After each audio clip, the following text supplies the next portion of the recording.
one thing Marinette hasn't accounted for is Cat Noir's reaction. Spoiler warning for Miraculous Season 6 Episode 20 Heart Fixer. She has been so focused on how Adrien will react to Marinette lying that she hasn't stopped to consider how Cat Noir will react to Ladybug lying. And especially because Marinette doesn't know that Adrien is Cat Noir, he will feel an extra layer of betrayal that she isn't privy to. Even when he was deceived by illusions of Ladybug and Rena Rouge in Revelator, you can hear the hurt in his voice when he says, "You lied to me too?" Part of why I'm hesitant to believe that Marinette and Adrien will break up when the truth comes out is because that's exactly what happens in Heart Fixer. Rehashing those same circumstances would be an odd choice narratively. If the truth were to split up Adrien and me and I let myself get akumatized, the consequences would be catastrophic. Because of this, I think it is more likely that Adrien learning the truth will relate to Ladybug specifically lying about Monarch's identity, and very possibly tied to realizing Marinette and Ladybug are one and the same. Obviously, Ladybug's identity being made public, or at least exposed to several people,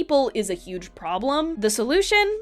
Cat Noir. In Revelator, we're introduced to his miraculous Cat Noir power, which has the ability to erase memories. Once Marinette is saved from this akumatization, I think Cat Noir will use his power to erase Ladybug's identity from everyone's memories. This could be very interesting depending on whose memories are actually erased. Would it exclude Chrysalis, Alia, or even himself? I don't have strong thoughts on that either way, but it could be very interesting depending on which direction they choose. In general, the memory wipe ability lends it well to any identity reveal, since Cat Noir could use it to wipe the memories of anyone who shouldn't know their identities. But no matter the circumstances, I'm pretty confident that Cat Noir's new power will play a role in the season 6 finale, since it would be strange to introduce it earlier in the season without it being relevant later. I just really hope they don't pull some bullshit of wiping Monarch's identity from Marinette's memory with absolutely no consequences. Like, if we end this season with everyone still believing that Gabriel Agreste was a hero, I am going to be so annoyed. An alternative to this that I would be okay with is if the memory of Ladybug lying was erased from everyone's memories after the fallout, and now everyone knows Gabriel Agreste was Monarch, but Ladybug doesn't have to deal with all of Paris being mad at her for lying. But I guess we'll just have to see how that plays out. I also think it's possible that Ladybug's identity won't be exposed or need to be erased, but the fact that she lied about Gabriel Agreste being Monarch still will, and thus Cat Noir and many of the Miraculars will still turn against her and cause her akumatization. All of this is just my own personal speculation based on what we've seen from the season so far and what I personally want to see in the finale, so I could very easily see it not happening like this at all. However, all of the pieces are in place for it to unfold like this, and I really hope it does. I've mentioned this before, but my opinion on season 6 as a whole very much hinges on the finale, because I could so easily see them fumbling it like they did with the season 5 finale. But if the finale goes as I predicted or is otherwise done very well, I think season 6 will probably be my favorite season in the whole series, because I love the direction they chose for it.